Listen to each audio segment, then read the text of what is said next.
समय समीक्षा। नमस्कार, म दिनेश पोखरेल। यसबेला काठमाडौँमा रहेको नेपाल एफएमको स्टुडियोबाट बोलिरहेको छु। नेपाल एफएम नेटवर्कको यो कार्यक्रम समय समीक्षा काठमाडौँ र काठमाडौँ वरिपरिका जिल्लाहरूमा नेपाल एफएम 91.8 मा, नेपाल एफएम नेटवर्कमा सामेल विभिन्न रेडियो स्टेशन मार्फत तपाईँ अहिले यसबेला सुनिरहनु भएको ठाउँबाट पनि यो कार्यक्रम सुन्न सक्नुहुन्छ। र इन्टरनेटको राम्रो सुविधा र पहुँच भएको ठाउँमा हुनुहुन्छ भने हाम्रो इन्टरनेट ठेगाना www.nfm.com.np मा गएर संसारका विभिन्न ठाउँमा बसेर यो कार्यक्रम सुनिरहनु भएको छ। तपाईँ जहाँ हुनु भए पनि कार्यक्रम समय समीक्षामा तपाईँलाई हार्दिक स्वागत छ। आजको कार्यक्रम समय समीक्षामा हामीसँग अतिथिका रूपमा हुनुहुन्छ कांग्रेस उपसभापति रामचन्द्र पौडेल।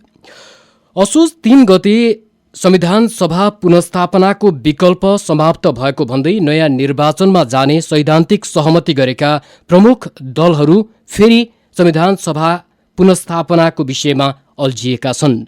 पछिल्लो समय प्रमुख दलहरूको बैठकमा यो विषयले प्रवेश पाएको छ र विभिन्न खालका प्रस्तावहरू पेश हुने क्रम चलिरहेको अवस्था छ। यद्यपि अहिलेसम्म यसमा सहमति जुटिसकेको अवस्था भने देखिँदैन। आज हामी यी तमाम विषयमा केन्द्रित रहेर कुराकानी गर्ने प्रयास गर्नेछौँ हाम्रा अतिथिसँग। पौडेलज्यू, स्वागत छ यहाँलाई नेपाल एफएम नेटवर्कमा। धन्यवाद। प्रशिक्षणको लागि केही दिन सुदूरपश्चिमतिर जानु भएको थियो क्यारे, कस्तो रह्यो प्रशिक्षण? सुदूरपश्चिममा टिकापुरमा एउटा प्रशिक्षण कार्यक्रम थियो सुदूरपश्चिमको। हजुर। त्यसपछि गुलरियामा तारातालमा थियो बर्दियाको। त्यो सकेर हामी हिजो आएको। कस्तो रह्यो प्रशिक्षण चाहिँ समग्रमा? प्रशिक्षणले चाहिँ एउटा राम्रो चहल पहल ल्याएको छ नेपाली काङ्ग्रेसका कार्यकर्ताहरूमा। वैचारिक पक्षमा, अहिलेको समसामयिक विषयहरूमा, सङ्गठन कसरी गर्ने भन्ने विषयमा, पार्टीको इतिहास र पार्टीको चाहिँ सिद्धान्त आदर्शको बारेमा र विशेष गरिकन समाजवादको लक्ष्य जो पार्टीको थियो प्रजातान्त्रिक समाजवाद, अब त्यस बारेमा चाहिँ विशेष छलफलहरू भए र अहिलेको इस्युहरू सङ्घीयता इत्यादि विषयमा पनि धेरै राम्रो छलफल भयो र कार्यकर्ताहरू अलिकति उत्साहित छन्। तर अब यहाँहरूको प्रशिक्षणले चाहिँ आम कार्यकर्ताहरूलाई झन् दिग्भ्रमित गर्यो भन्ने खालका टिप्पणीहरू पनि भए। अब जसरी शीर्ष तहमा रहेका यहाँहरू बीच नै अबको राजनीतिक सङ्कट निकासको कुन चाहिँ उपयुक्त विकल्प हो भन्ने सन्दर्भमा समान धारणा नभएकोले कुनै दिग्भ्रमित छैन। हाम्रो साथीहरू दिग्भ्रमित भएर गएका छैनन्। हाम्रो साथीहरू आन्दोलनको लागि एउटा ऊर्जा लिएर गएका छन्, पार्टी सङ्गठनको लागि एउटा ऊर्जा लिएर गएका छन् र आउँदा दिनहरूका चुनौतीको सामना गर्न सक्ने एउटा उत्साह लिएर हाम्रो साथीहरू फर्केका छन्। त्यसकारण चाहिँ झन् के अरे अन्यल भन्ने कुरा त्यो होइन, गलत हो। सामान्यतया चाहिँ केही कुराहरूमा नेताहरूका भनाइमा, मान्छेका भनाइमा अलग अलग भिन्नता जस्तो लागे तापनि त्यो हरेक व्यक्तिको बोल्ने शैली भन्ने भन्ने कुराहरू अलिकति पृथक त भइ नै हाल्छन्। त्यसले केही फरक पारेको छैन। पौडेलजी, स्पष्ट रूपमा अहिले भन्नुपर्दाखेरि संविधान सभा पुनर्स्थापनाका पक्षमा यहाँ र नेता शेरबहादुर देउबा देखिनुभयो। सभापति सुशील कोइराला चाहिँ कुनै पनि हालतमा पुनर्स्थापनामा जानुहुन्न, नयाँ निर्वाचनमा जानुपर्छ भन्ने खालको अभिव्यक्ति दिइरहनु भएको छ। यो किसिमले त्यहाँ प्रशिक्षणमा पनि अभिव्यक्तिहरू आउँदाखेरि कार्यकर्ता तहमा चाहिँ कस्तो म्यासेज जान्छ त? खै अब मिडियामा जसरी आए पनि मुख्य कुरा के हो भने त्यहाँ बोल्दाखेरिमा त अब पुनर्निर्वाचनमा जाँदै नजाने भन्ने कुरा शेरबहादुरजी र मेरो पनि होइन। निर्वाचनमा त जानै पर्छ भन्ने तिनैजनाको कुरा निर्वाचनमै जाने कुरा हो। तर निर्वाचनमा कसरी जाने भन्ने कुरामा आज नेपालको बौद्धिक जगत, नेपालको कानुनी जगत सबै चाहिने अन्यलमै छ। अब त्यो अस्पष्टता चाहिँ कहीँ बोलीमा झल्किन सक्छ। किनभनेदेखि चुनाव त घोषणा बाबुरामले गरेकै हुन् नि, किन चुनाव हुन सकेन भन्ने प्रश्न त छँदैछ। चुनाव गर्नको लागि बाटो चाहियो, त्यो बाटो कसरी पत्ता लगाउने, बाटो कसरी चाहिँ खोल्ने भन्ने कुरामा छलफल र बहस त पार्टीहरूभित्र, पार्टीभित्र, विभिन्न पार्टीभित्र, देशभित्र चलिरहेको छ। त्यसले केही फरक पार्दैन। तर यसले चाहिँ यो संविधान सभा पुनर्स्थापनाको जो अहिले यहाँहरूबाट उठाइएको कुरा छ यो माओवादीको एजेन्डा हो भन्ने खालका कुरा चाहिँ सभापतिकै मुखबाट हिजो सुन्न पाइयो क्या। यो सभापतिजीले कसरी भन्नुभयो कि भन्नु भएन मलाई थाहा छैन, तर यो माओवादीको एजेन्डा होइन। यही कुरा 14 गते राति हामीले भनेका थियौँ। मैले नै भनेको थिएँ कि यो संविधान जारी गरौँ। अहिले जति काम गरेका छौँ हामीले, अहिले चाहिँ गरेको काम जतिलाई सबै समेटेर अनि हामीले जति सहमति भइसकेको छ, सहमति भएका मुद्दाहरूलाई इन्क्लुड गरेर जुन चाहिँ कुरामा अड्केको छ त्यो कुरालाई अलिकति ओपन राखौँ र अनि संविधान जारी गरिदिउँ। त्यसपछि एउटा विज्ञ समूह गठन गरौँ र आउँदो संसदले बाँकी कुरालाई चाहिँ टुङ्गो लगाउँछ भनेर हामीले त्यत्रो जोड गर्दाखेरिमा यिनीहरू भागेर गएर क्याबिनेटमा गएर निर्णय गरेका हुन्। त्यसो भएको हुनाले यो त हाम्रो एजेन्डा हो, यो त कहाँ माओवादीको एजेन्डा हो र? त्यही त यहाँहरूले अहिले चाहिँ त्यसैमा फर्केर प्रचण्ड आउँदैछन् भन्दाखेरिमा किन आएका हुन् भनेर हामीलाई शङ्का लाग्नु स्वाभाविकै हो। त्यो शङ्का सभापतिजीलाई पनि छ, त्यो शङ्का मलाई पनि छ, शेरबहादुरजीलाई पनि छ। शङ्का उनीहरूप्रति जहिले पनि हामीले गर्न परिराखेका छ, किनभनेदेखि प्रत्येक कुरामा शङ्का हामीले माओवादीको गर्न पर्ने बाध्यता माओवादी नेतृत्वको व्यवहारले गराइरहेको छ। अब अहिले चाहिँ यहाँहरूको नेतृत्व चाहिँ सबैभन्दा बढी सशङ्कित भएको जस्तो देखियो क्या। सशङ्कित त सबै सशङ्कित, प्रचण्डजीको व्यवहारसित त यो दुनियाँ सशङ्कित भइसक्यो।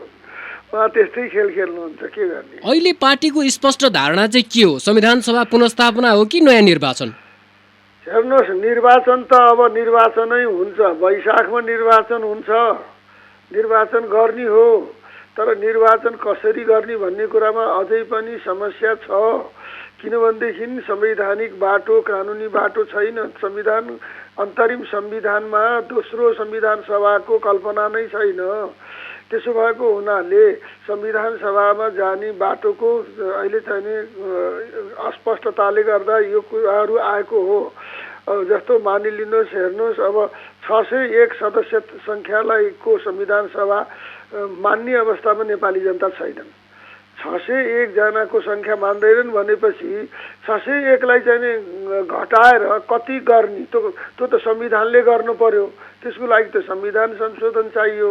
अब 63 सालमा चाहिँ 18 वर्ष पुगेका भनेको छ। अब त्यो बेलादेखि यतासम्म यत्र मान्छे 18 वर्ष पुगिसके, तिनलाई चाहिँ अब कति सालमा 18 वर्ष पुगेका भन्ने त्यो पनि संविधानमा लेखिनु पर्यो। निर्वाचन क्षेत्र कति, यो संविधानमा लेखिनु पर्ने कुराहरू संविधान संशोधन कसरी गर्ने भन्ने प्रश्न त अहिले पनि टटकारो छ। किनभने संविधानको संशोधन सरकारले गर्ने कि सदनले गर्ने, के अरे संसदले गर्ने, यो कुरा त चाहिँ मौलिक कुरा हो नि। त्यस्तै गरे चाहिँ अहिले संविधान के अरे संसद नहुँदाखेरिमा यो देशमा यो संवैधानिक निकायहरूको शून्यता भइरहेको छ। अदालतका न्यायाधीशहरू शून्य छन्, यतापट्टि अदालतका न्यायाधीशहरूको पद रिक्त हुँदैछ, सर्वोच्च अदालतमा रिक्त हुँदैछन् कैयौँ पदहरू। त्यस्तै गरी चाहिँ आयोगहरूमा लोकसेवा आयोगदेखि निर्वाचन आयोगसम्म स्वयं चुनाव गराउने आयोगै रिक्त भइरहेछ। त्यसो भएको हुनाले अख्तियार दुरुपयोग आयोग रिक्त भइरहेको छ। यत्रो भ्रष्टाचार भइरहेछ, कारबाही गर्ने आयोग रिक्त हुँदैछ। त्यसलाई नियुक्त गर्नु पनि सदन चाहिने हो। सदनले के अरे ऊ नगरिकन विपक्षी दलको नेता, संसदको सभामुख यी नभइकन त्यो चाहिँ आयोगहरूको नि नियुक्ति हुन सक्दैनन्, न्यायाधीशहरू नियुक्त हुन सक्दैनन्। अब यो रिक्ततालाई कसरी पुरा गर्ने भन्ने चिन्ता सबैलाई छ र अहिलेको चाहिँ संवैधानिक बाटो कसरी खोल्ने भन्ने चिन्ता आज चाहिँ सर्वत्र व्याप्त भएको कुरा हो। त्यसमा काङ्ग्रेसका नेताहरूले पनि यो बाटो कसरी खोल्ने भन्ने बारेमा चिन्ता त राजनीतिक दलहरू सबैलाई चिन्ता छ भने छिट्टै सहमति हुन्छ पनि भने, तर जनतालाई निराशा छर्ने बाहेक केही पनि काम गरेनन्। सहमति भन्दै 4-5 वर्ष गुजारे, जनताले के पाए त आखिर? नेपाली जनता निराश त यहाँभन्दा बढी के हुनु पर्यो? 2 वर्षमा संविधान बन्छ भनेर चाहिँ बनाएको, आखिरमा 4 वर्षमा पनि नबनेर संविधान सभा नै छैन। अहिले यस्तो निराशा सहन सक्ने नेपाली जनतालाई त धन्यवाद दिनुपर्छ, धन्न सहेर बस्नु भएको छ। पौडेलजी, यहाँहरूले अब ठिक छ चुनावमा जाने सहमति नै गर्नुभएछ भने पनि नेपाली जनतामा चाहिँ के भनेर जानुहुन्छ, कुन एजेन्डा लिएर जानुहुन्छ? अब समस्या चाहिँ छ, हेर्नुहोस्, के भनेर जाने? यिनै मान्छे हो भोलि गएर संविधान सभाबाट चुनाव सकेर आएपछि पनि यिनै बसेर फेरि सहमति नगरिकन संविधान बन्दैन। अनन्तकालसम्म नेपालमा संविधान नबनाएर बस्ने? संविधान बनाउने काम अधुरो राखेर जाँदा चुनावमा जाँदाखेरिमा अप्ठ्यारो छँदैछ। सबैलाई अप्ठ्यारो छ, मलाई मात्रै होइन, प्रचण्डलाई पनि छ, सुशीललाई पनि छ, अब झलनाथलाई पनि छ, सबैलाई छ। त्यही भएर संविधान सभा पुनर्स्थापना गरेरै जसरी हुन्छ सकेसम्म संविधान जारी गरेरै जाउँ भन्ने हिसाबले यहाँले यसलाई चाहिँ अहिले पछिल्लो समय जोडतोडका साथ उठाउनु भयो। होइन, म त्यसबारेमा रिजिड छैन। कानुनविदहरूले भनुन्, प्रधान न्यायाधीशले भनुन्, राष्ट्रपतिदेखि लिएर सबै मान्छे सहमत भनुन् कि चाहिने बिना के अरे यो संसद पनि संविधान संशोधन हुन सक्छ, संविधान संशोधन यसरी गरौँ भनेर कसैले भनिदिउन्, म तुरुन्तै मान्न तयार छु। किनभने चुनावमै हो जानी त, म चुनावमै जाने पक्षमा छु। एउटा लोकतन्त्रवादी मान्छे भएको हुनाले चुनाव त जनताले भोट हाल्ने अधिकार त त्यसलाई चाहिँ कहिल्यै पनि अलमलमा पार्न पाइँदैन। त्यसो भएर चुनाव त चुनावै हो जसरी पनि, तर बाटो खोल्ने कुरामा मात्रै मैले चाहिँ मेरो प्रश्न मनमा छन् र त्यसलाई उत्तर म खोजिरहेका छु। पौडेलजी, अहिलेको सन्दर्भलाई विश्लेषण गर्ने राजनीतिक दलहरूले अहिले देखाएको चाहिँ प्रवृत्तिलाई हेर्ने हो भने जनताको नजरमा उनीहरू निकम्बा साबित भए होइन? होइन, मैले त भनेकै हो। हेर्नुहोस्, मैले त प्रचण्डलाई बारम्बार त्यो त उपसमितिमा हामी सँगै बस्दा पनि प्रचण्डजी हाम्रो त जेनेरेसन नै असफल सिद्ध हुन थाल्यो। हामी त सारा सकौँ, किन यस्तो अड्डी लिएर किन कहाँ अड्काइ गर्नुहुन्छ? हामीले त नि यो जनताले 63 सालमा आन्दोलन गरेको लोकतन्त्रको लागि होइन। नेपाली जनता सारा लोकतन्त्र चाहने, अलोकतान्त्रिक कुराहरू ल्याएर संविधानमा चाहिने यो जालसाजी किन हो? किन यसरी हामी संविधानलाई चाहिँ सम्पन्न गर्न सकिरहेका छैनौँ? किन संविधान बन्न सकिरहेको छैन? एउटा संविधान बनाउन सक्ने काङ्ग्रेसको नेतृत्वमा कृष्णप्रसाद भट्टराई प्रधानमन्त्री भएर एकै वर्षमा संविधान बनाएर त्यत्रो 30 वर्षको पञ्चायती व्यवस्थाको पछिको एउटा नयाँ संविधान त्यतिखेर बनेर देशलाई अगाडि बढाएकै थियो। एकै वर्षभित्रमा चुनाव र संविधान दुइटै सम्पन्न भएको थियो होइन। एकै वर्षमा स्थानीय निर्वाचन हामीले सम्पन्न गरेका थियौँ। म नै स्थानीय विकास मन्त्री थिएँ। आज किन यत्रो अलमल भयो? तपाईँहरू त्यत्रा क्रान्तिकारीहरू, यो क्रान्ति हो कि भ्रान्ति हो? मैले त भन्थे त नि, यो असफल नभऊ, हाम्रो जेनेरेसन असफल हुनु भएन। यो पुस्ता नै फेलियर भएको, फेलियर पुस्तामा गरिन थालियो। संविधान जसरी पनि बनाऊ र चाहिँ अगाडि जाउँ भनेर बारम्बार भन्दाखेरिमा के नयाँ यहाँ मधेस, यहाँ जनजाति, यहाँ चाहिँ कोही कहिले बाहुनको चाहिँ जुलुसलाई चाहिँ उक्साएको छ, कहिले जनजातिको उक्साएको छ, कहिले क्षेत्रीय उक्साएको छ, कहिले चाहिँ मधेस उक्साएको छ। यो सारा जनता उक्साउने गैर राजनीतिक गतिविधि नेपालमा पोलिटिकल पार्टी र पोलिटिकल सिद्धान्त आइडियोलोजीको पोलिटिक्सलाई किनारा लगाउने जुन खेल यहाँ चलेको छ, राष्ट्रिय अन्तर्राष्ट्रिय खेल, यो खेलको विरुद्ध नेपाली लड्न नसक्ने, हामीहरू चाहिँ किन सजग हुन नसकेको, यो चाहिँ मलाई दुःख लागेकै छ। यहाँको बुझाइमा अहिले चाहिँ माओवादीको त्यो प्रवृत्तिमा परिवर्तन भएर यो पछिल्लो प्रस्ताव आएको हो? माओवादीले पनि बाटो नपाएर के कतै जाने बाटो नपाएर प्रचण्ड पनि हैरान भएर आएका हुन्। भनेपछि प्रचण्ड अहिले राजनीतिक सङ्कट निकासका लागि गम्भीर भएरै यो प्रस्ताव ल्याउन् भन्ने हो? गम्भीर त उनी भएको म अहिले पनि मान्न सक्दिनँ। ऊ प्रस्ताव भनिदिए अनि त्यहाँबाट युरोप घुम्न गइदिए होइन। कहाँ गर्ने गम्भीर भएको त्यस्तो हुन्छ? यो अहिले यो यसो भनेपछि अरूहरूलाई अल्मल्याइ राख्न पाइन्छ कि भन्ने, यो अल्मल्याउने नीति त उनको छँदैछ। म त्यसमा दुविधामै छैन होइन, त्यसमा म कुनै दुविधामा छैन। प्रचण्डजीको चाहिँ खेल पहिलेदेखि म अभ्यस्त छु। उहाँ त अल्मल्याउने नै हो।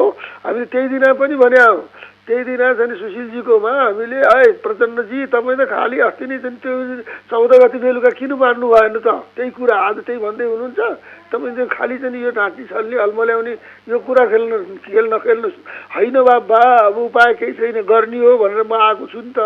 म चाहिँ जनजातिलाई नि मनाएर आउँछु, मधेसीलाई नि मनाएर आउँछु, सबैलाई मनाएर आउँछु भनेर जानुभएको थियो प्रचण्डजी। अहिले चाहिँ पुग्नुभयो बेल्जियम। राजनीतिक सङ्कट निकासको उत्तम विकल्प अहिलेको सन्दर्भमा संविधान सभा पुनर्स्थापना हो भने यसमा अहिले आम सहमति जुट्ने अवस्था चाहिँ छ कि छैन त?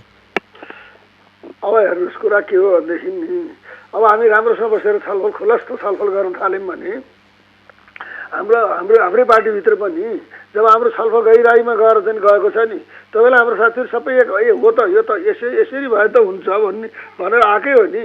संविधानमा हामीले हाम्रो अडानलाई चाहिँ नि कायम राख्दै यो संविधानमा चाहिँ सहमति बनेर सिङ्गो संविधानको मस्यौदा तयार हुन्छ भने त्यो मस्यौदा जारी गर्नको लागि संविधान सभा छोटो दिनको लागि बनाउने कुरा सुनिश्चित हुन्छ भने त हुन्छ नि भनेर त हाम्रो पार्टीका केन्द्रीय समितिका 84 जना सबैले भने हुन्। होइन, यहाँहरूको एजेन्डा स्थापित भएदेखि यहाँहरू तयार, यहाँहरूको तर्फबाट त्यो ठिकै होला, तर माओवादीले काङ्ग्रेसको एजेन्डा स्थापित गराउनकै लागि भनेर संविधान सभा पुनर्स्थापना गराउने इच्छा जाहेर गरेर त्यो किसिमको प्रस्ताव ल्यायो होला त। अनि अहिले काङ्ग्रेसको एजेन्डा भनेर कहाँ भने सर हामीले त सबैलाई मिल्दोजुल्दो एजेन्डा एउटा कम्प्रोमाइजिङ एजेन्डा न भने हो। कम्प्रोमाइजिङ एजेन्डा हामीलाई आपत्ति नहुने एजेन्डा। अब अहिले जुन किसिमले एमाले भित्र चाहिँ संविधान सभा पुनर्स्थापनाको पक्षमा लबिङ गर्नेहरूलाई नगर्न भनेर कडा निर्देशन हिजो मात्रै आयो, स्थायी समिति बैठकले त्यो किसिमको निर्णय गर्यो। एमालेका नेताहरू पनि 3 जना उहाँ 3 थरी भनिराख्नु भएको छ। जलनाजीको एउटा चाहिँ रुझान छ, अब माधवजीको अर्को छ, केपी ओलीको अर्को छ। 3 जनाको 3 थरी छ। त्यहाँ पनि केपी ओली कट्टर यो संविधान सभा यो संविधान यो जे बेकार कुरा हो यो जम्मै भन्ने खालको कुरा गर्नुहुन्छ केपीजी। होइन, कहाँको संविधान पुनर्स्थापना सभा पुनर्स्थापना यो कुरै हुँदैन भन्नुहुन्छ। केपी झलनाथजी चाहिँ नि होइन भए पनि के पो र अहिले यो काम छिनेर चुनावमा जानु पाए राम्रो हुन्थ्यो भन्नुहुन्छ। माधव नेपालजी यताउता भन्नुहुन्छ। उहाँहरूको 3 जनाको 3 हो। यहाँहरू यो नेतृत्व तहमा रहेका नेताहरूको ढुलमुली प्रवृत्तिले नै समस्या ल्याए है। त्यस्तै हो। त्यही त नि, अब के गर्ने त, कसरी समाधान गर्ने यसलाई? अब के गरी मलाई चाहिँ हेर्नुहोस् साथै चाहिँ सङ्कोच लागिरहेको छ। अब के भयो, हामी त के गर्नै सकेनौँ, अगाडि देशलाई बढाउनै सकेनौँ। अल्मलियम कहाँ गुटमुटियौँ हामी, यस्तो गुटमुटियाटमा परियो भनेर कहाँबाट कसले गुटमुट्याइराखेको छ भनेर म त अत्यन्त चिन्तित छु। हेर्नुहोस्, एमालेका नेताहरूले पनि अहिलेको राजनीतिक सङ्कट मोचनका लागि राष्ट्रिय सहमतिको सरकार बनाएर चुनावमा जानुपर्नेमा काङ्ग्रेस नेताहरू चाहिँ सत्तासँग जोडेर या भनौँ सरकार पाउने अभिलाषामा पुनर्स्थापनाको मुद्दामा लाग्न थाले भन्ने खालले असन्तुष्टि जनाइरहेको छ। सरकार पाउने त कुराको त हुँदै होइन। कस्तो कुरा गर्नुहुन्छ यार। यो चाहिँ चुनावमै जाने हो भने पनि सत्ता चाहिँ माओवादीले छोड्नै पर्छ भनेकै छौँ, सबैले भनेको छ। होइन, बाबुरामले सत्ता छोड्नै पर्छ भन्ने कुरा झलनाथजी, माधवजी, केपीजी, सुशीलजी सबैले भनेकै हो। होइन, तर माओवादी कुनै हालतमा छोड्ने पक्षमा देखिँदैन। पनि यो सत्तासित जोडिएको कुरा होइन भने यहाँ त संविधान संशोधन कसरी गर्ने भन्ने कुरा हो, देशलाई निकास कसरी दिने भन्ने कुरा हो नि। तर माओवादीको तर्फबाट अहिले आइरहेका अभिव्यक्तिलाई हेर्दा संविधान सभा पुनर्स्थापना गर्ने सवालमा सहमति हुन्छ भने सरकार छोड्न तयार, नत्र छोडिन्न भन्ने खालको अभिव्यक्ति आइरहेको अवस्था छ। यो माओवादीले त्यो एउटा झ्याङ्लो थापे हो नि त। झ्याङ्लो थापेर बसिराख्ने हो नि उनीहरूको त चलन। आफै सत्तामा छँदैछ, के भयो र त एक थो देखाइदियो अनि बसिराख्यो अनि त्यहाँ लुटिराख्यो देशलाई। अब यहाँहरूले चाहिँ जिम्मेवारी पुरा गर्न नसकेको भनेर राष्ट्रपतिले पनि अग्रसरता देखाउने खालका अभिव्यक्ति दिनुभयो। हिजो मात्रै म भोलिसम्म राजनीतिक दलहरूले सहमति गरेनन् भने कदम चाल्छु भनेर चेतावनी दिनुभयो।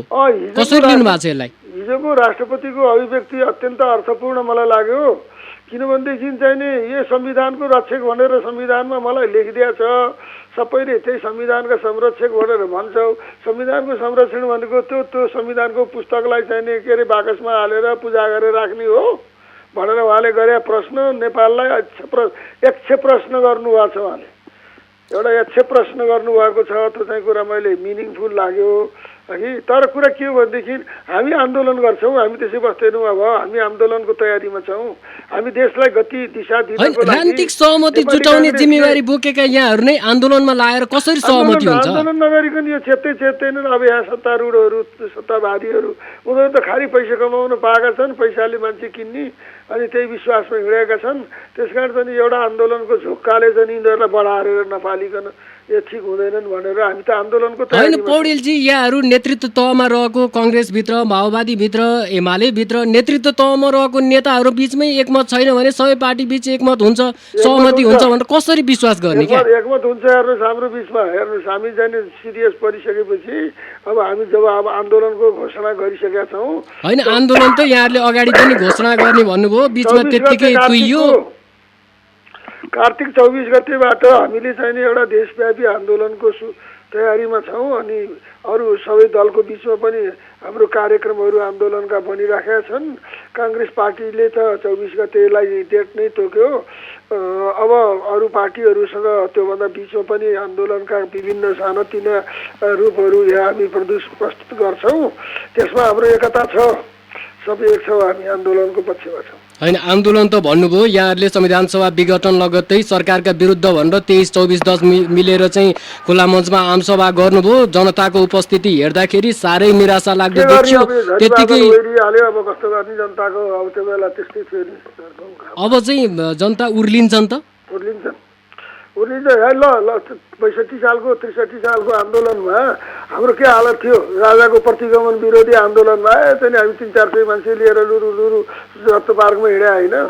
तर पछि आन्दोलन बढ्दै जाँदाखेरिमा कस्तो भयो, त्यस्तै हुन्छ। अब तर जनपक्षीय एजेन्डा लिएर यहाँहरू अहिले अगाडि बढ्नु भएको अवस्था हो र पार्टीगत स्वार्थमा केन्द्रित भएर जनपक्षीय एजेन्डा हिजो 62 सालकै एजेन्डा हुन्थे। यो नेपाली जनतालाई लोकतन्त्र चाहियो, सङ्घीय लोकतान्त्रिक गणतन्त्रमाथि जालझेल हुन थाल्यो र अनि चाहिँ नेपाली जनता महँगीको मारमा परे, भ्रष्टाचारमा परे। आज देशमा चाहिँ जतासुकै हाहाकार छ। यो स्थितिबाट नेपाली जनताको जनजीविका सङ्कटमा परेको छ। यही कुरालाई लिएर हामी आन्दोलन गर्छौँ। होइन, 60 वर्षदेखिको नेपाली जनताको संविधान प्राप्त गर्ने चाहना त तुइसक्यो भने ती बाहेकका तपसिलका एजेन्डा लिएर जनता चाहिँ अब यहाँहरूलाई साथ देलान् त यहाँहरूको त्यो एजेन्डामा? 60 वर्षदेखिको चाहनालाई लिएर अहिले आन्दोलन गर्दा जनताले साथ दिइहाल्छ नि। जिम्मेवारी पुरा गर्ने ठाउँमा त जनताले पुर्याइदिया हुन् नि। यहाँहरू नै झगडा गरेर त्यसलाई जालसाजी गरे नि त। होइन, यहाँहरूले आरोप लाउने कुरा त भयो, यहाँहरूले माओवादीलाई लाउनु होला, माओवादीले यहाँहरूलाई लाउलान्। जनताले त पाएनन् नि संविधान आखिरमा यहाँहरूको झगडाले। संविधानमा विश्वासै नभएकालाई, सङ्घीय लोकतान्त्रिक गणतन्त्रमा विश्वासै नभएकालाई त्यत्रो भोट त्यत्रो सिट दिएपछि चाहिँ संविधान कसरी बन्थ्यो त नि?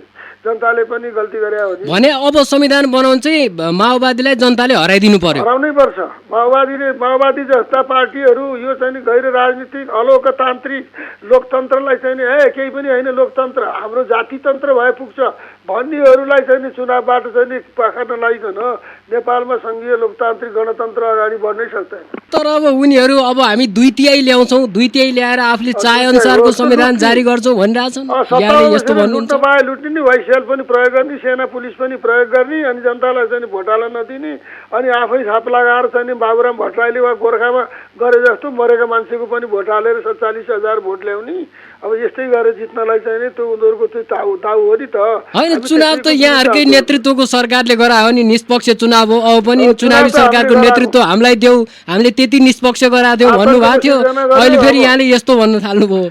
हाम्रो त्यो आतङ्कलाई वास्तवमा चाहिँ हामीले चिर्न नसकेकै हो। हाम्रो कहाँ के कमजोरी हो त्यसको पनि अब मूल्याङ्कन हुन्छ, समीक्षा हुन्छ।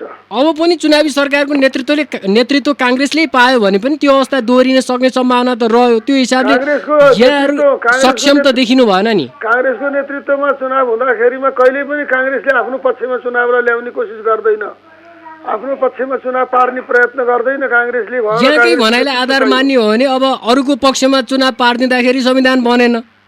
त्यही त यहाँ अब चाहिँ यो अरू पक्ष भनेको यो लुट्ने पक्षलाई चाहिँ रोक्नुपर्छ, त्यति हो। कुरो चाहिँ निकै रमाइलो भयो पौडेलज्यू। अब निकास चाहिँ के हो? निकास चाहिँ अब हामी आन्दोलनमा जान्छौँ, त्यही हो निकास त्यसरी त ननिक्लेला। त्यही हो, नभएदेखि उहाँहरू चाहिँ ठिक ठाउँमा आउनु पर्यो। प्रचण्डजी चाहिँ यसरी छलसाम गरेर हिँड्नु भएन। सही किसिमको दह्रो कुरो गर्नु पर्यो, वार्ता गरौँ, छलफल गरौँ। हामी आन्तरिक रूपमा अलिक गम्भीर भएर छलफल गरेर एउटा निकास निकाल्ने कोसिस गर्छौँ। यो आन्दोलन चाहिँ कस्तो देखियो भने नि, यो दसैँ तिहार आउनु लाग्यो, ल ठिक छ अलि पर्ख्यौँ, किसानले चाहिँ खेत लाउने बेला भयो, अब बाली काट्ने बेला भयो, अलि पर्ख्यौँ भन्दै सर्दै कहाँ पुग्ने भयो, कहाँ मुलुक चाहिँ कहाँ पुग्ने भयो थाहा छैन। अहिलेसम्म राजनीतिक सङ्कटको निकास निकाल्ने सवालमा राजनीतिक दलहरूबिच गम्भीर ढङ्गले बहस भए जस्तो पनि देखिएन। अब यहाँ कुरा सुन्दा अहिले गम्भीर बहस कुरा गरिन्जेसँग त गम्भीरै हुन्छ। बाहिर निस्केपछि फेरि कता जान्छ प्रमुख दलहरूको बैठकमा पनि खासमा राजनीतिक सङ्कट समाधान भन्दा पनि हँस्यौली ठट्यौलीका कुरा हुन्छन् भन्ने खालको कुरा आयो क्या हजुर? जब वार्तामा हामी बसेका हुन्छौँ त्यहाँ अत्यन्त सिरियसली अत्यन्त गम्भीर तरिकाले अनि निकास कसरी निकाल्ने भनेर कुरा गरेकै हुन्छौँ। त्यहाँबाट निस्किएपछि बाहिर गएपछि कता जान्छ अलिकति ट्यागलमा। श्रोता, तपाईँ यति बेला कार्यक्रम समय समीक्षा सुनिरहनु भएको छ। हामीसँग आज अतिथिका रूपमा नेपाली काङ्ग्रेसका उपसभापति रामचन्द्र पौडेल हुनुहुन्छ। राजनीतिक सङ्कट समाधानका लागि राजनीतिक दलहरूले पछिल्लो समय संविधान सभा पुनर्स्थापनाको विषयलाई फेरि पनि उठाएका छन्। असोज 3 मा संविधान सभा पुनर्स्थापनाको विकल्प समाप्त भयो। अब नयाँ निर्वाचनमा जाने भनेर सैद्धान्तिक सहमति गरे पनि दलहरू फेरि संविधान सभा पुनर्स्थापनाकै विषयमा रुमलिरहेको अवस्था छ। सबै दलहरूभित्र यो विषयले अलिकति किचलो ल्याइदिएको अवस्था छ। हरेक पार्टीभित्र संविधान सभा पुनर्स्थापना कि नयाँ निर्वाचन भन्नेमा नेताहरू बीच पनि एकमत नरहेको अवस्था छ। हामी यिनै विषयमा केन्द्रित रहेर कुराकानी गरिरहेका छौँ। एकैछिन विश्राम लिने बेला भएको छ। हाम्रा अतिथिलाई केही बेर टेलिफोन सम्पर्कमै रहिरहन अनुरोध गर्दछौँ र त्यसपछि श्रोताका टेलिफोन लिनेछौँ।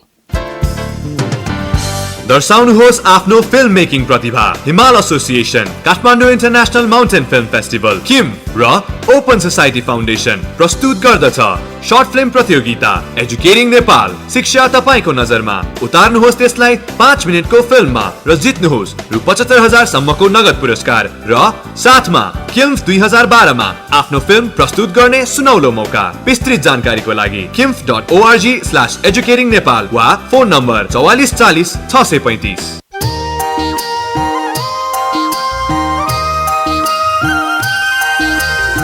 सेवाग्राहीको सुविधा र जनताको विश्वास बोकी बैंकिङ कारोबारमा छ है एस डेभलपमेन्ट बैंक अघि अघि ल है एस डेभलपमेन्ट बैंक अघि अघि। खाता खोली डिपोजिट राखी आकर्षक ब्याज दिनलाई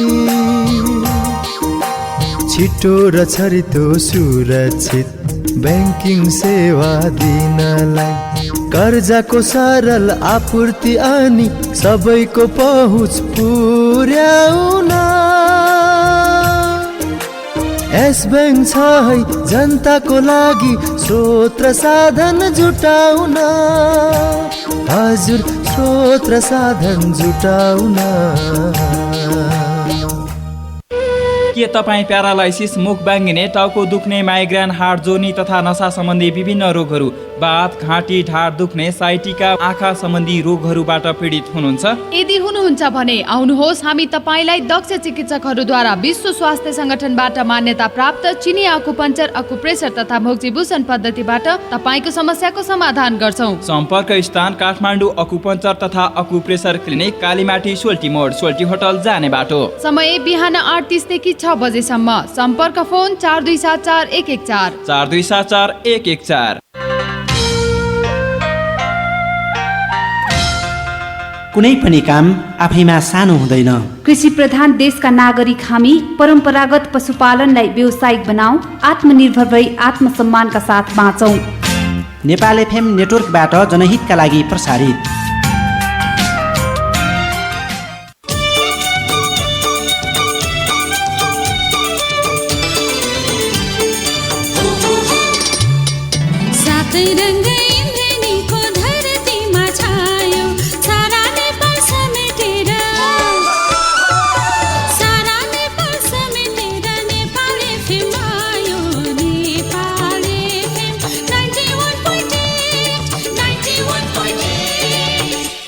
नयाँ नेपालको समावेशी रेडियो।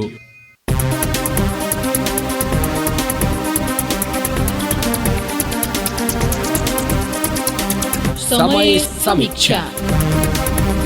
विश्रामपछि फेरि पनि स्वागत छ। तपाईँ यस बेला कार्यक्रम समय समीक्षा सुनिरहनु भएको छ। यो कार्यक्रम काठमाडौँमा नेपाल एफएम 91.8बाट र देशका अरू फरक फरक ठाउँमा नेपाल एफएम नेटवर्कमा आबद्ध विभिन्न रेडियो स्टेसनबाट प्रत्यक्ष सुनिरहनु भएको छ। आज हामीसँग अतिथिका रूपमा काङ्ग्रेस उपसभापति रामचन्द्र पौडेल हुनुहुन्छ। वर्तमान राजनीतिक सङ्कट मोचनका लागि उत्तम विकल्प के हुन सक्छ भन्ने सन्दर्भमा आज हामी कुराकानी गरिरहेका छौँ र श्रोता तपाईँ पनि कार्यक्रममा सहभागी हुन चाहनुहुन्छ भने 428 91 21 मा फोन गर्न सक्नुहुन्छ। 428 91 21 मा फोन गरेर तपाईँ सोझै अतिथिसँग आफ्नो जिज्ञासा अथवा प्रश्न राख्न सक्नुहुन्छ। यति बेला कोही टेलिफोन सम्पर्कमा हुनुहुन्छ। हजुर नमस्कार। हेलो नमस्कार। हजुर नमस्कार। यहाँलाई स्वागत छ नेपाली फिल्म नेटवर्कमा। को बोल्नुभयो कहाँदेखि? म अञ्जन कुमार श्रेष्ठ हो ठमेलबाट। अञ्जनजी, हजुर, यहाँको प्रश्न अथवा जिज्ञासा के छ हाम्रा अतिथिसँग सोझै राख्न सक्नुहुन्छ। पौडेलजी जय नेपाल।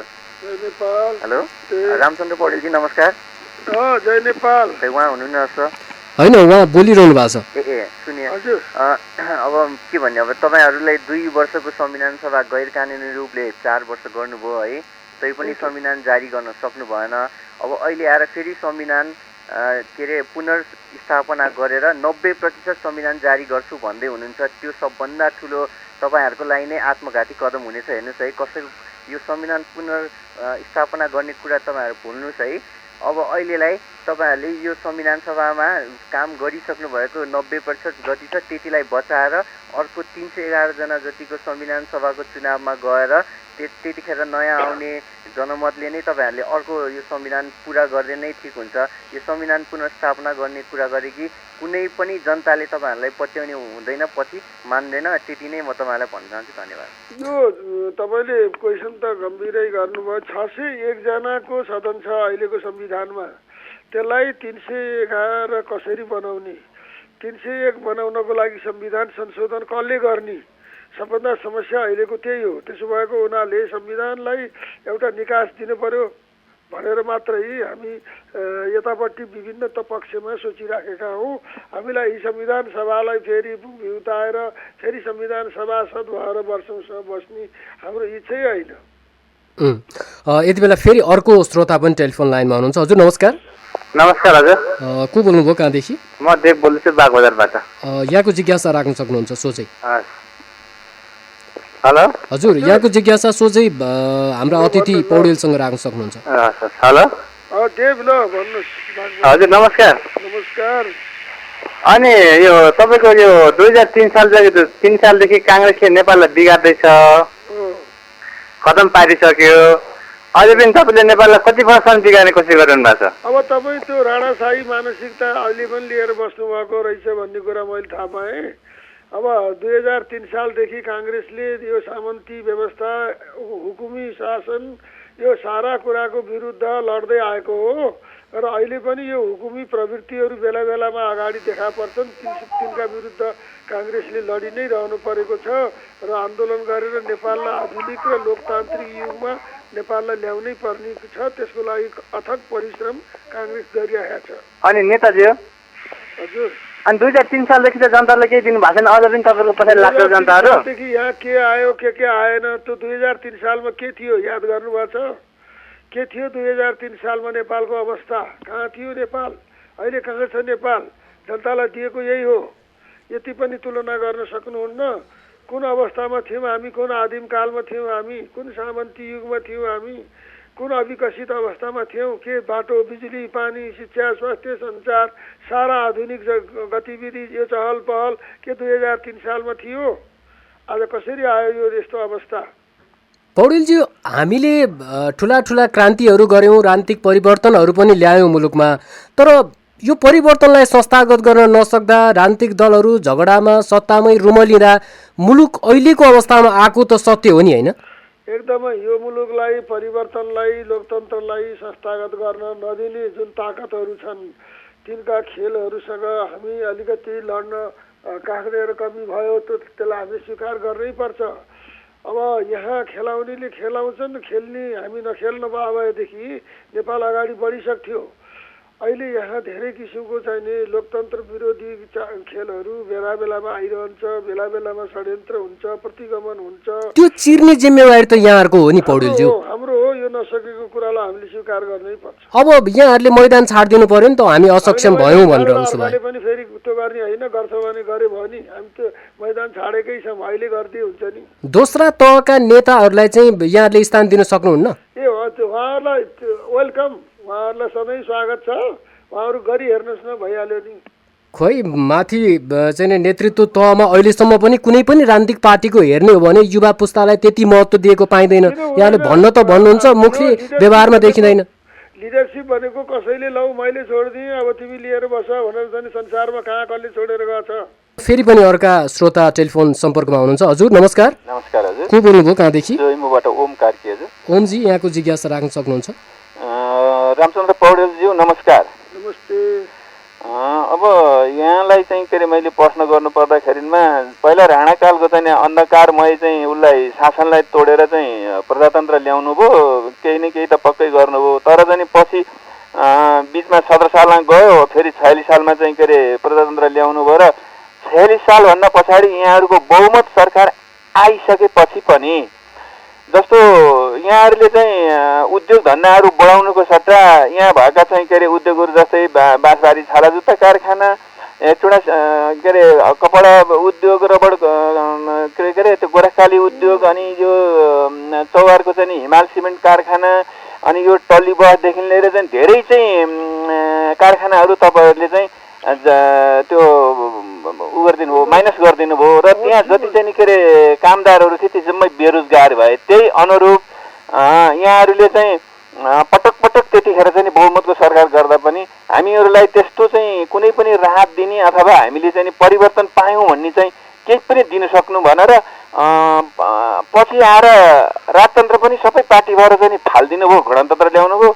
गणतन्त्र ल्याइसकेपछि चुनाव भयो, संविधान सभाको चुनाव भएर पनि तपाईँहरूले चाहिँ खासै अब केही पनि तपाईँहरूको चाहिँ पार्टीबाट खै त्यस्तो चाहिँ केही पनि भएन। यो किन तपाईँहरूलाई देश र जनताको माया लाग्दैन? हुन्छ ओमजी, जिज्ञासाका लागि धन्यवाद। अब तपाईँको जिज्ञासा तपाईँले आफ्नो ठाउँबाट तपाईँले मूल्याङ्कन गर्न खोज्नुभयो, तर कुरा के हो भन्दाखेरिमा यो चाहिँ 47 सालमा जो सरकार हाम्रो बन्यो त्यसपछि यो देशमा औद्योगिक वातावरण, लगानीको वातावरण एकदमै बनेकै थियो र उद्योग धन्दाहरू, कल कारखानाहरू चाहिँ प्रशस्त मात्रामा खुल्न लागेका थिए, खुलिरहेका थिए र रोजगारीको अवसर बन्दै थियो। केही सरकारी जुन संस्थाहरू हुन् ती चाहिँ सम्पूर्ण भ्रष्टाचारमा डुबेका र लाल फिताशाहीमा त्यो चाहिँ विलिन भएर सबै राज्यलाई बोझा मात्रै बनेका केही कुराहरू जो तपाईँ ट्रली बसकै कुरा गर्नुहोस्, तपाईँ साझा यातायातकै कुरा गर्नुहोस्, त्यसमा चाहिँ खालि त्यो चाहिँ जनताले, राष्ट्रले सेवा पाउनुको सट्टा त्यहाँ केही मान्छेहरू, त्यसमा लागेका मान्छेहरू जसले चाहिँ सञ्चालन गर्थे, जो चाहिँ त्यहाँ कन्डक्टर भएर हिँड्थे, तिनैको लागि मात्रै सीमित भयो। त्यसले गर्दाखेरिमा यसलाई संशोधन गर्नै पर्यो। संसारमा राज्यले उद्योग चलाएर चल्दैन, राज्यले व्यापार गरेर गरिँदैन, यो दुनियाँमा प्रष्ट भइसकेका कुरा छ। तर हामीले चाहिँ उद्योग र व्यापारलाई निजी क्षेत्रबाट अगाडि बढाउने कुरा प्रशस्त गऱ्यौँ र चाहिँ त्यो काम हुँदै थियो। 52 सालमा बम वर्षा भयो, अनि त्यसपछि छताछुल्ल आज सारा हैन। पौडेलजी, उद्योग क्षेत्रको, निजी क्षेत्रको विकासका लागि यहाँले प्रतिबद्धता जाहेर गर्नुभयो, तर अहिले हाम्रो देशको कस्तो विडम्बित अवस्था छ भने पूर्ण बजेट नआएर उद्योग व्यवसाय सबै धराशायी अवस्थामा छ, अर्थतन्त्र नै चाहिँ डामाडोल हुने अवस्थामा छ, उद्योगिक व्यवसाय गुहार गरिरहेछन् यहाँहरूबाट गएर। अब यहाँहरू यसमा पनि एउटा नीतिगत निर्णय गरेर बजेटलाई चाहिँ नरोक्ने जस्तो सुकै उ भए पनि भनेर छैन, त्यो चाहिँ सौदाबाजीको विषय बन्छ। माओवादीको सरकार छ, उसले बजेट उद्योग खोल्नलाई, उद्योग चलाउनलाई, औद्योगिक रोजगारीको अवसर सिर्जना गर्नलाई प्रयोग गर्ने होइन, उसले आफै बाँडेर खानलाई बजेट ल्याउने हो। के उसले ल्याउने बजेटको के अर्थ छ र? होइन, त्यो भन्दा नि बजेटको विषयमा त अलिकति संवेदनशील भइदिनु पर्यो नि राजनीतिक दलहरू भनेर उद्योगिक व्यवसाय बारम्बार भनिरहेछन्। अस्ति मात्रै यहाँहरूलाई भेटेर पनि उनीहरूले गुनासो गरे। हामी संवेदनशील छौँ, तर यो सत्ताको दुरुपयोग जुन किसिमले भइरहेको छ त्यस्तो अवस्थामा जस्तो मनोमानी ढङ्गले बजेटमाथि चाहिँ एउटा चाहिँ सरकारको चाहिँ ढलिबली चलेको छ, त्यस्तो अवस्थामा बजेट आउनु र नआउनुको केही फरक छैन। त्यसो भए अब बजेट नआए पनि मुलुक यसै गरी चल्दै जान्छ। सरकार हट्नुपर्छ अनि बजेट राम्रो आउनुपर्छ र देशले विकास पाउँछ। यसै गरी सौदाबाजीको विषय सरकार ढाल्नलाई चाहिँ बजेट लगायतका कुराहरू, अत्यावश्यकीय कुराहरूलाई यसरी चाहिँ विषय बनाइने हो भने मुलुक कहाँ पुग्छ त? अनि यहाँहरूले अहिले माओवादीलाई यो गराउनु भयो, माओवादीले पछि यहाँहरूको सरकार छँदा यस्तै गर्ने। अनि डाक्टर डिग्री लिनु झुन्डाउनु भएका बाबुराम भट्टराईले सोच्नु परेन, यो कुरा प्रचण्डले सोच्नु परेन, यो चाहिँ मधेसी मोर्चाले सोच्नु परेन, यस्तो देशमा यस्तो स्थिति छ भनेर हामीले मात्रै सोच्ने? श्रोता, तपाईँ कार्यक्रम समय समीक्षा सुनिरहनु भएको छ। कार्यक्रम समय समीक्षामा आज हामीसँग अतिथिका रूपमा हुनुहुन्छ कांग्रेस उपसभापति रामचन्द्र पौडेल। आज हामी उहाँसँग मुलुकको समसामयिक राजनीतिक घटनाक्रमका विषयमा केन्द्रित रहेर कुराकानी गरिरहेका छौँ। तपाईँ पनि आफ्नो जिज्ञासा अथवा विचार, प्रश्न उहाँसँग के राख्न चाहनुहुन्छ भने हाम्रो स्टुडियोको टेलिफोन नम्बर 4289121। यति बेला टेलिफोन सम्पर्कमा फेरि पनि कोही आफन्त हुनुहुन्छ। हजुर नमस्कार। नमस्कार हजुर। को बोल्नुभयो, कहाँदेखि?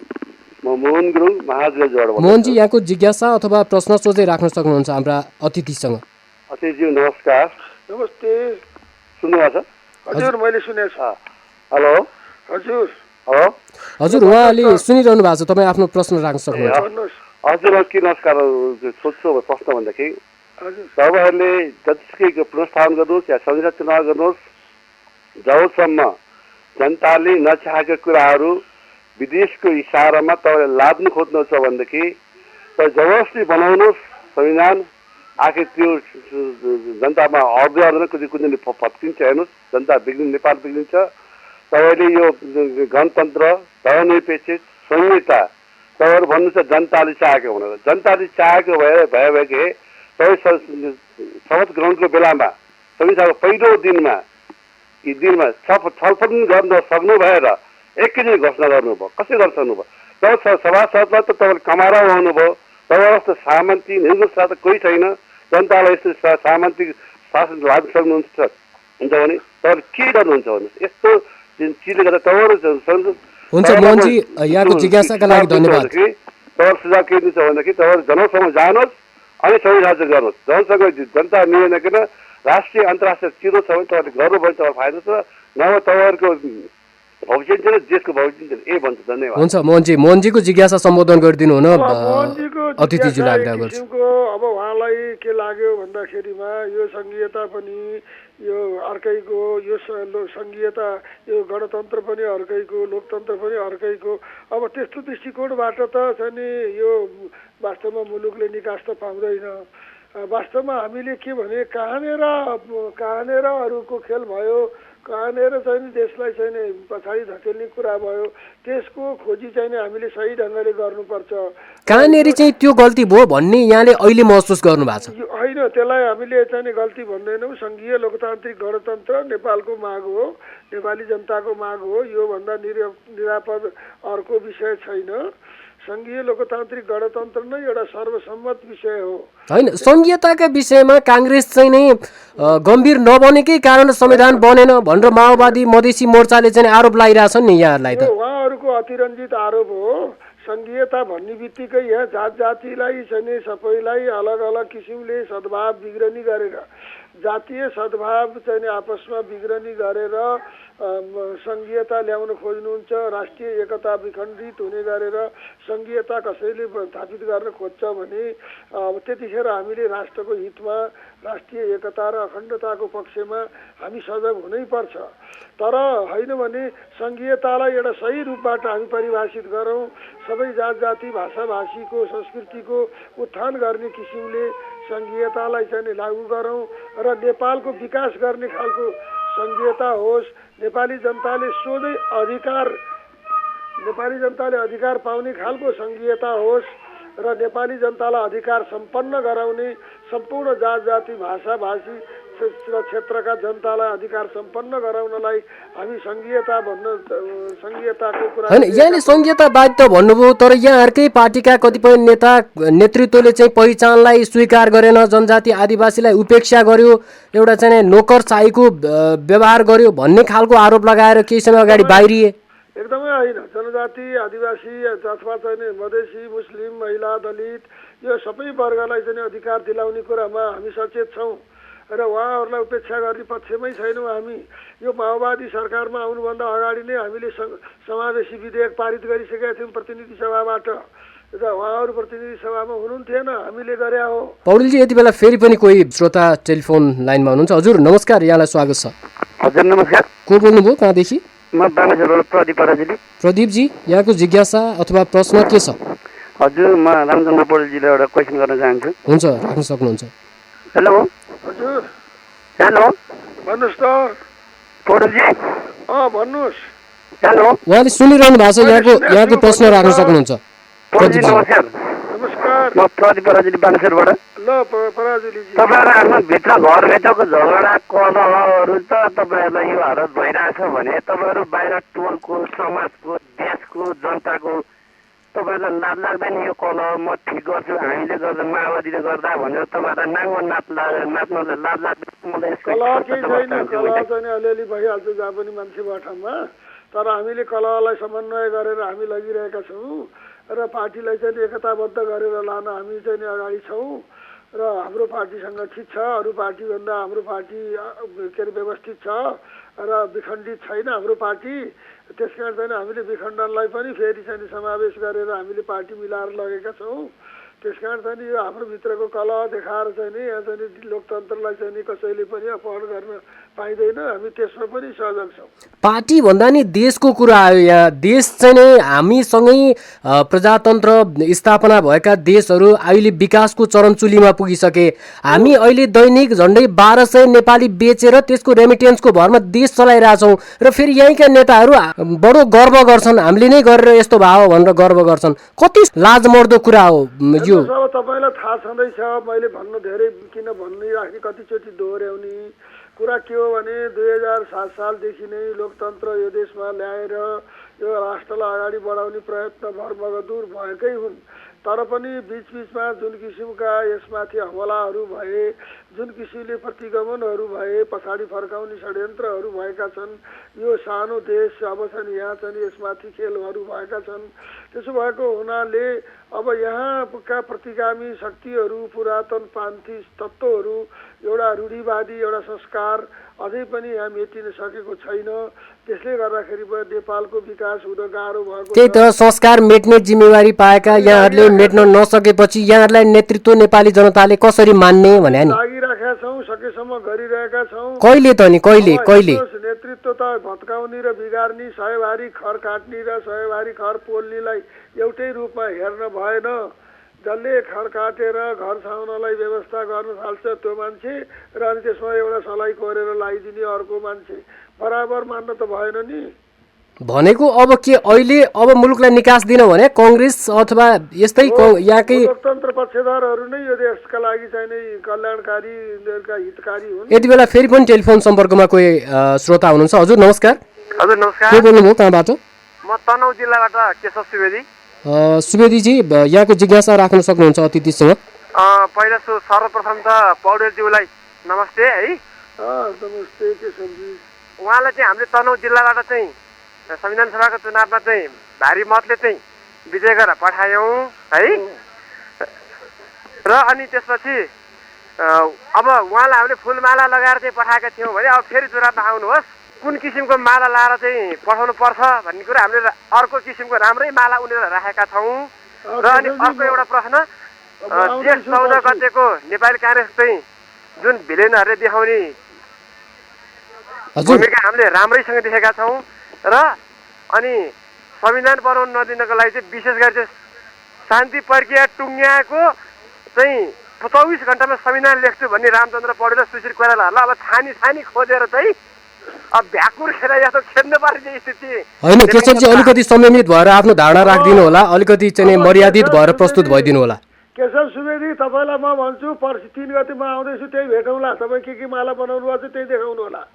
यस्तो फुर्ती नगर्नुहोस् यहाँ बसेर। पौडेलजी, जनताको आक्रोश चाहिँ बढेको छ, तर हामी यो पनि आग्रह गर्न चाहन्छौँ कि अलिकति आक्रोशमा आएर पूर्वाग्रही ढङ्गले चाहिँ कसैले पनि अभिव्यक्ति नराखिदिनु होला। हामी यो आग्रह गर्न चाहन्छौँ। जनताको आक्रोश होइन त्यो जनताको आक्रोश होइन, केही पूर्वाग्रही मान्छेहरूको आफ्नो राजनीति हो, त्यो राजनीति चलिरहन्छ, त्यस्ता कुराको केही परवाह छैन। हामी कार्यक्रम समय समीक्षामा छौँ। आज हामी नेपाली काङ्ग्रेसका उपसभापति रामचन्द्र पौडेलसँग वर्तमान राजनीतिक सङ्कट मोचनका विषयमा कुराकानी गरिरहेका छौँ। पौडेलजी, अब राष्ट्रपतिले हिजो एक किसिमको कदम चाल्ने सङ्केत दिनुभएको छ। राष्ट्रपतिले सङ्केत गर्नुभएको कस्तो खालको कदम हुन सक्छ?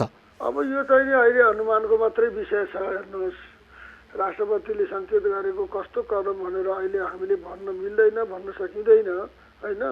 उहाँले यक्ष प्रश्न हाम्रो अगाडि राख्नु भएको छ। यसबाट सजग हुनको लागि पार्टीहरूलाई सचेत गराउनु भएको छ र हामी यसमा सचेत हुनैपर्छ। तर अब संवैधानिक हैसियतको राष्ट्रपतिले यस प्रकारको भूमिका निर्वाह गर्न मिल्दैन भनेर पनि त कसैले टोकिदिने होइन नि। राष्ट्रको संरक्षक भनेर हामीले संविधानको संरक्षक भनेर उनलाई दिएका छौँ। अब त्यहाँ लेखिएका कुरा कति छन् र लेखिएका कुरा कति हुन्छन्। तर भोलिको नजिर चाहिँ कस्तो पर्छ त? भोलिलाई यो नजिरका रूपमा स्थापित हुने विषय त हो नि। हामी गलत नजिरहरू स्थापित नहोस् भनेर अहिलेसम्म पनि हामी आग्रह गरिरहेका छौँ। र इन्टरनेसनल प्र्याक्टिसहरू चाहिँ के छ, त्यो चाहिँ एउटा परिस्थिति आपत धर्म के हो होइन आपत आवश्यकता के हो, राष्ट्रको आवश्यकता के हो।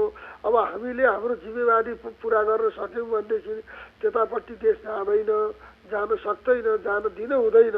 होइन, यहाँहरूकै कदमले चाहिँ राष्ट्रपतिलाई झन् त्यो अलोकतान्त्रिक गतिविधि, अलोकतान्त्रिक चाहिँ कदम चाल्न उत्प्रेरित गरिरहेको जस्तो देखियो कि अहिले चाहिँ। अलोकतान्त्रिक हामीले के गर्यौँ र? तर संविधान सम्मत त हुँदैन नि उहाँले चाल्ने कदम। संविधानले त उहाँलाई संविधानको संरक्षक त भनेको छ, तर आलङ्कारिक हैसियतको राष्ट्रपति भनेको अवस्था हो नि। हो त नि, संविधान सम्मत त चाहिँ आज अब कुनै पनि कुरा अब यहाँ संविधानलाई नै चाहिँ एका पाखा लगाइदिएको अवस्था छ। संविधान नै अहिले चाहिँ डिफल्ट गराइएको अवस्थामा चाहिँ हैन, लोकतन्त्र, प्रजातन्त्र, कानुनी शासनको दुहाई दिने यहाँहरूले नै संविधान कानुनको चाहिँ विपरीत, कानुनी शासनको विपरीतको अभिव्यक्ति दिन त्यो किसिमको गतिविधि गर्न मिल्छ र भने? संविधानलाई जगाएर ल्याउने आवश्यकता छ। अहिले संविधान चाहिने के अरे अब कुन किसिमले संविधान चाहिने अहिले डिफल्ट अवस्थामा छ, त्यसलाई जगाउन र त्यसलाई संवैधानिक बाटोमा देशलाई फेरि ल्याउनको लागि हामी पार्टीहरू नै लाग्नुपर्छ। हामी लागिरहेका छौँ र हामी त्यसको लागि कोसिस गर्छौँ र राष्ट्रपतिले हामीलाई त्यसमाथि अरू सचेत हुन भन्नुभएको छ, त्यो ठिकै छ। भोलिसम्म निकास निस्किन्छ त राष्ट्रपतिले भन्नुभएको जस्तो? अगाडिको कुरा चाहिँ हामीले गरिदियो। भोलिसम्म अल्टिमेटम दिनुभएको छ राष्ट्रपतिले। दिन त्यसरी राजनीतिमा ज्योतिष हो थोकिन्छ। अब अन्तिममा हामी कार्यक्रमको अन्त्यतिर छौँ। एकजना श्रोताको टेलिफोन लिन्छौँ, त्यसपछि हामी कार्यक्रमबाट बिदा माग्नुपर्छ। हजुर नमस्कार। हजुर नमस्ते, म कृष्ण महर्जन, कालीमाटी नेवार। कृष्णजी, यहाँको जिज्ञासा राख्न सक्नुहुन्छ अतिथिसँग। रामचन्द्र पौडेलजीलाई नमस्ते सर। हजुर नमस्ते। अब मैले त अब के भन्नु छ, 46 सालमा नेपाली काङ्ग्रेसमै भोट हालेको हो है। त्यसपछि 46 सालमा तपाईँहरूको टुटफुट भयो, आफ्नो आन्तरिक कारणले टुटफुट भयो है। त्यसपछि हामी अर्कैतिर लाग्यौँ है। अहिले पनि तपाईँहरूले 60 वर्ष राजनीति गरेको भनेर हामीले जनताले विश्वास गरेको छ नेपाली काङ्ग्रेसलाई है। तर 60 वर्ष राजनीति गरेको भन्नै नसक्नु भयो क्या, जनताले एकदम मूल्याङ्कन गरिरहेछ है। अहिले जुन तपाईँले भन्नुभयो नि, अब तनहुका एकजना साथी बोलेको सुन्नुभयो, तपाईँले जुन जनतालाई विश्वास दिने किसिमले काम गर्नै भएको छैन। जनताले तपाईँले जतिसुकै जनताको पक्षमा छु भने पनि जनता अहिले नेपाली काङ्ग्रेसको पक्षमा यो विगत निर्वाचनबाट पनि थाहा भइसक्यो। अब तपाईँ भोलि पर्सि त्यहाँ तनहुमा जाँदै भन्नुहुन्छ, तपाईँहरूले त्यहाँ के गुन्डा डनहरू तुलसे मुल्थेहरू लिएर जानु होला। त्यो त जनताले मूल्याङ्कन गर्छ नि तपाईँहरूले होइन। जनता 2-4 जना तुलसे मुल्थेहरू लिएर गएर तपाईँहरू पक्षमा जनता त हुन्छ। महर्जनज्यू, यहाँको एकदम लामो कुरा नगर्नु। धन्यवाद यहाँलाई। भन्न खोजेको त्यो भन्नु। पौडेलज्यू, कुरा के हो भनेदेखि हामीले 60 वर्षदेखि लोकतन्त्रको लागि जो लडाइँ लडेका छौँ, उहाँले धन्यवाद दिनुपर्छ कि 60 वर्षसम्मको नथाकिकन यो लोकतन्त्रकै पक्षमा काङ्ग्रेस उभिएको छ, धन्य हो भन्नुपर्छ। धन्य त भन्नु पर्यो, स्थापित गर्न सकेन कि फेरि। सकिरहेका छैनौँ, तर पनि प्रयत्नशील छौँ। हामी प्रयत्न गर्छौँ र लोकतन्त्रलाई यो देशमा साकार गराएर हामी छोड्छौँ। र हामी यो मलाई तपाईँले अहिले पनि चिन्नु भएको छैन। म कुनै तन्द्रे मुन्द्रे लिएर हिँड्ने मान्छे होइन। म त एक्लै जनताको बिचमा जाने मान्छे हो। जनता नै मेरो साथी हुन्, सहयोगी हुन्। नेपाली जनता मेरो जिल्लाका जनता हुन् कि नेपाल मेची महाकाली जहाँ पनि जाँदाखेरिमा नेपाली जनताले यो नेपाली जनताकै पक्षमा हितमा सोचिने मान्छे हो भन्ने नै देखेका छन्। केही मान्छेहरूको पूर्वाग्रह हुनसक्छ, राजनीतिक पूर्वाग्रह राखेर यहाँ कुरा हुँदैन। हुन्छ पौडेलज्यू, यहाँको अमूल्य समय र विचारको लागि यहाँलाई धेरै धेरै धन्यवाद दिन चाहन्छु। हस्, नमस्कार। तपाईँलाई पनि मेरो कुराहरू सुन्ने मौका दिनुभयो आज 1 घण्टा। उहाँ हुनुहुन्थ्यो नेपाली काङ्ग्रेसका उपसभापति रामचन्द्र पौडेल। आज हामीले वर्तमान राजनीतिक सङ्कट मोचनका लागि कसरी अगाडि बढ्दा उचित होला भन्ने विषयमा कुराकानी गर्ने प्रयास गर्यौँ। आज हामीसँग अतिथिका रूपमा काङ्ग्रेस उपसभापति रामचन्द्र पौडेल हुनुहुन्थ्यो। कार्यक्रमको आजको समय सकियो। कार्यक्रम समय समीक्षामा भोलि फेरि फरक विषयमा फरक अतिथिसँग उपस्थित हुने बाचा गर्दै बिदा हुन्छौँ। नमस्कार।